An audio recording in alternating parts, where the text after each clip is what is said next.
Assalamualaikum warahmatullahi wabarakatuh. Nama saya Vivi Rida Hairani, NPM saya 171434161. Di sini saya akan melakukan seminar proposal mini tentang pengaruh kepemimpinan guru terhadap motivasi belajar siswa kelas 2 SD Negeri 10-17-71 Tembung. Di bab 1 pendahuluan terdapat latar belakang masalah.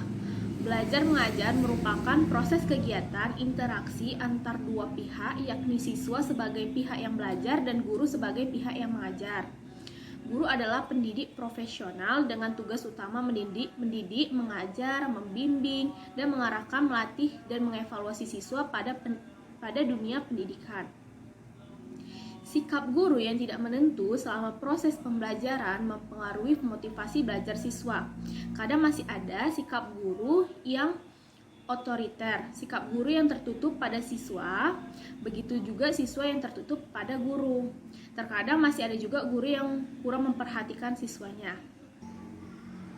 Di identifikasi masalah, yang pertama adanya rendahnya motivasi belajar siswa kelas 2. Kedua, melemahnya motivasi belajar siswa jika guru yang tidak disenanginya masuk ke kelas tersebut. Yang ketiga, guru belum mengoptimalkan gaya kepemimpinan yang digunakan dalam pembelajaran. Di batasan masalah, berdasarkan latar belakang dan identifikasi masalah di atas, dapat dibatasi masalah yaitu pengaruh kepemimpinan guru terhadap motivasi belajar siswa kelas 2 SD Negeri 10-17-71 Tembung tahun ajaran 2019-2020. Rumusan masalah berdasarkan latar belakang dan batasan masalah di atas, maka yang akan menjadi rumusan masalah dalam penelitian ini ialah apakah terdapat pengaruh positif dan signifikan gaya kepemimpinan guru terhadap motivasi belajar siswa kelas 2 SD Negeri 10-17-71 Tembung. Dan tujuan penelitian yang satu, untuk mengetahui apakah ada pengaruh kepemimpinan guru terhadap motivasi belajar siswa kelas 2 SD Negeri 10-17-71 Tembung. Manfaat penelitian yang pertama, bagi siswa diharapkan agar dapat meningkatkan motivasi belajarnya sehingga siswa dapat memperoleh prestasi yang lebih baik. Yang kedua, bagi guru diharapkan dapat menjadi bahan masukan dan pertimbangan untuk lebih memotivasi siswanya. Yang ketiga, bagi sekolah, khususnya kepala sekolah, hasil penelitian ini diharapkan dapat menjadi bahan masukan, referensi, dan evaluasi guna meningkatkan mutu dan kualitas pendidikan di sekolah.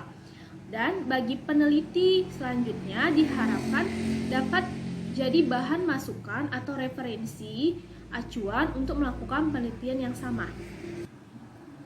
Di bab 2 di tinjauan pustaka, yang pertama ada kepemimpinan guru. Menurut Makawimbang tahun 2012, ia menyatakan kepemimpinan ialah kemampuan yang ada di dalam diri seseorang, baik secara alamiah atau melalui suatu pendidikan untuk mempengaruhi orang lain, baik individu maupun kelompok dalam satu organisasi dalam situasi tertentu sehingga dapat sukarela anggota organisasi melakukan tujuan yang sama untuk dicapai. Yang kedua ada gaya kepemimpinan. Guru pemimpin yang efektif ialah pemimpin yang menggunakan gaya atau style yang dapat mewujudkan sasarannya. Misalnya guru dalam kelas dalam hal memberikan tugas kepada siswa, mengadakan komunikasi yang efektif kepada siswa, memotivasi siswa, mengontrol kegiatan siswa, dan seterusnya. Kemudian yang ketiga ada peran dan sifat seorang pemimpin. Peran seorang pemimpin ialah seorang pemimpin memiliki peran penting dalam sebuah organisasi. Hal ini disebabkan karena maju mundurnya satu organisasi tertentu tergantung pada seorang pemimpin.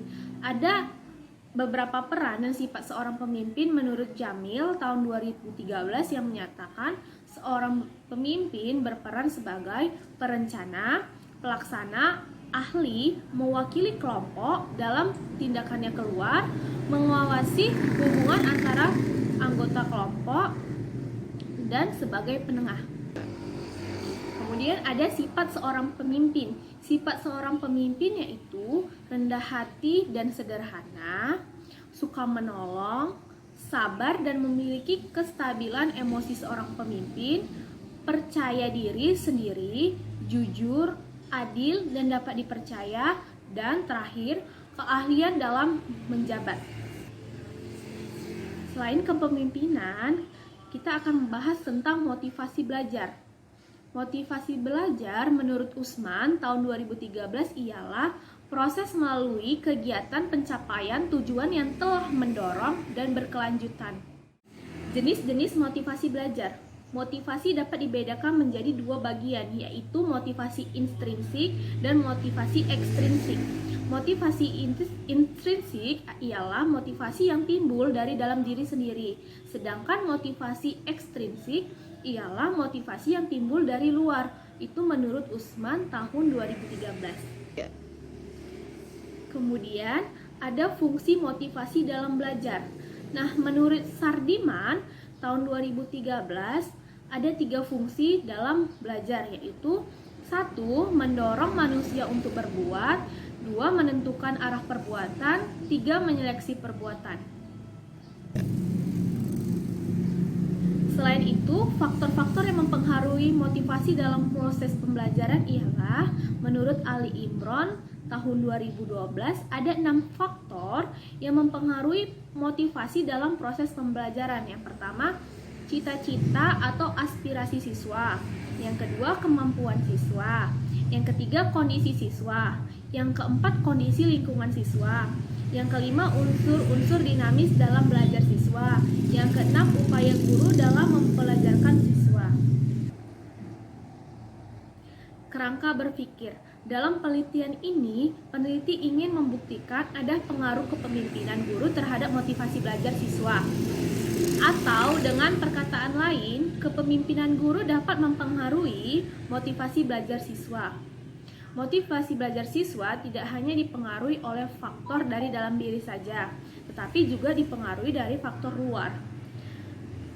Salah satunya ialah kepemimpinan guru di dalam kelas. Sikap guru di dalam kelas sangat mempengaruhi motivasi belajar siswa. Salah satunya ialah pengaruh kepemimpinan guru terhadap motivasi belajar siswa, di mana kepemimpinan guru pada dasarnya merupakan suatu proses di mana guru dapat mempengaruhi siswa yang di dalamnya berisi serangkaian tindakan atau perilaku tertentu terhadap masing-masing siswa yang dipengaruhinya. Kemudian hipotesis penelitian berdasarkan tinjauan pustaka di atas, maka hipotesis penelitian ini dapat dirumuskan sebagai berikut. Adanya hubungan positif pengaruh kepemimpinan guru terhadap motivasi belajar siswa di dalam kelas 2 SD Negeri 10 1771 Tembung. Di bab 3, metode penelitian. Metode penelitian yang digunakan dalam penelitian ini adalah metode eksperimen. Ini yang dirancang menggunakan taraf 1x1. Dalam desain ini, masing-masing variabel bebas diklarifikasikan menjadi satu sisi, yaitu kepemimpinan guru dipoinkan menjadi poin A, sedangkan variabel terikatnya diklarifikasikan motivasi belajar siswa kelas 2 menjadi poin B. Di desain penelitian, dalam penelitian ini peneliti menggunakan desain eksperimen ulang atau pretest post-test control group design, yaitu bentuk eksperimen yang dilakukan dengan melakukan randomisasi terhadap 2 kelompok atau kelompok kontrol dan kelompok eksperimen. Waktu dan tempat penelitian. Di waktu penelitian, kegiatan penelitian ini dilaksanakan pada tahun ajaran 2019 atau 2020 pada saat semester genap di bulan Februari. Tempat penelitian ini dilaksanakan di sekolah dasar negeri yang dimana di dalam kelas 2 SD Negeri 10 1771 Tembung. Populasi dan sampel. Populasi dalam penelitian ini yaitu kelas 2 sekolah dasar Negeri 10-17-71 Tembung yang terdiri dalam satu kelas yang berjumlah 48 siswa. Sampel yang digunakan dalam penelitian ini ialah sampel random sampling dengan presentasi pengambilan sebesar 25% dalam kelas tersebut. Dengan demikian, kelas 2 SD Negeri 10-17-71 Tembung yang berjumlah 48 siswa hanya diambil berkisar 25% atau sekitar 12 siswa. Kemudian subjek dan objek penelitian. Subjek penelitian dalam penelitian ini yang diteliti adalah sekolah dasar atau SD Negeri 10-17-71 Tembung. Objek penelitiannya ialah sebagian siswa dari kelas 2 SD Negeri 10-17-71 Tembung tentang pengaruh kepemimpinan guru terhadap motivasi belajar siswa. Kemudian ada instrumen penelitian. Di instrumen penelitian, bentuk instrumennya yaitu berupa pertanyaan tertutup dan terbuka. Dan ada kisi-kisi instrumen. Selain kisi-kisi instrumen, ada instrumen penelitian. Instrumen penelitian merupakan alat bantu yang digunakan oleh peneliti untuk mengumpulkan data penelitian dengan cara melakukan pengukuran. Instrumen yang digunakan dalam penelitian ini berupa kuesioner atau angket yang disusun dalam bentuk model skala Likert. Penulis di sini menggunakan angket tertutup, yakni responden tinggal memilih jawaban yang sudah diberikan. Teknik pengumpulan data. Dalam teknik pengumpulan data, peneliti lebih berfokus kepada narasumber atau kepala sekolah dan guru-gurunya untuk mengetahui seberapa jauh tentang kepemimpinan guru terhadap motivasi belajar siswa, yang dimana peneliti memberikan beberapa pertanyaan tertulis dengan bahasa yang mudah dimengerti. Kemudian di teknik analisis data, kegiatan dalam analisis data ialah mengelompokkan data berdasarkan variabel dan jenis responden, menyajikan data tiap rumusan masalah, dan melakukan perhitungan untuk menguji hipotesis yang telah diajukan. Teknik analisis deskriptif.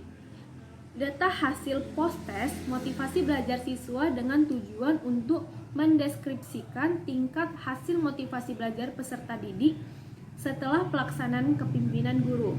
Untuk menentukan kriteria motivasi belajar siswa yang berpedoman pada Sudijono dengan kriteria yaitu sangat kurang, kurang, cukup baik, sangat baik. Yang B-nya teknik analisis statistik. Setelah diperoleh, kemudian diolah dengan teknik analisis data sebagai berikut, yaitu menghitung rata-rata skor dengan rumus X sama dengan sigma X per N. Kemudian kesimpulan dari seminar mini ini ialah berdasarkan hasil analisis deskripsi, kepemimpinan guru memberikan gambaran bahwa kategori hasil angket kepemimpinan guru yaitu dalam kategori sedang. Yang kedua, berdasarkan analisis hasil deskripsi, motivasi belajar peserta didik memberikan gambaran kategori hasil angket tentang motivasi belajar yaitu dalam kategori sedang. Yang ketiga, berdasarkan hasil analisis statistik inferensial tentang pengaruh kepemimpinan guru dapat dijabarkan yaitu kepemimpinan guru terhadap motivasi belajar peserta didik dilihat dari hasil penilaian 70 responden terhadap motivasi belajar peserta didik yang mempunyai R-square sebesar 0,112 atau pengaruh sebanyak 11,2%. Demikianlah hasil seminar mini saya yang saya berikan. Lebih dan kurang saya minta maaf. Wabillahi wa taufiq wal hidayah. Wassalamualaikum warahmatullahi wabarakatuh.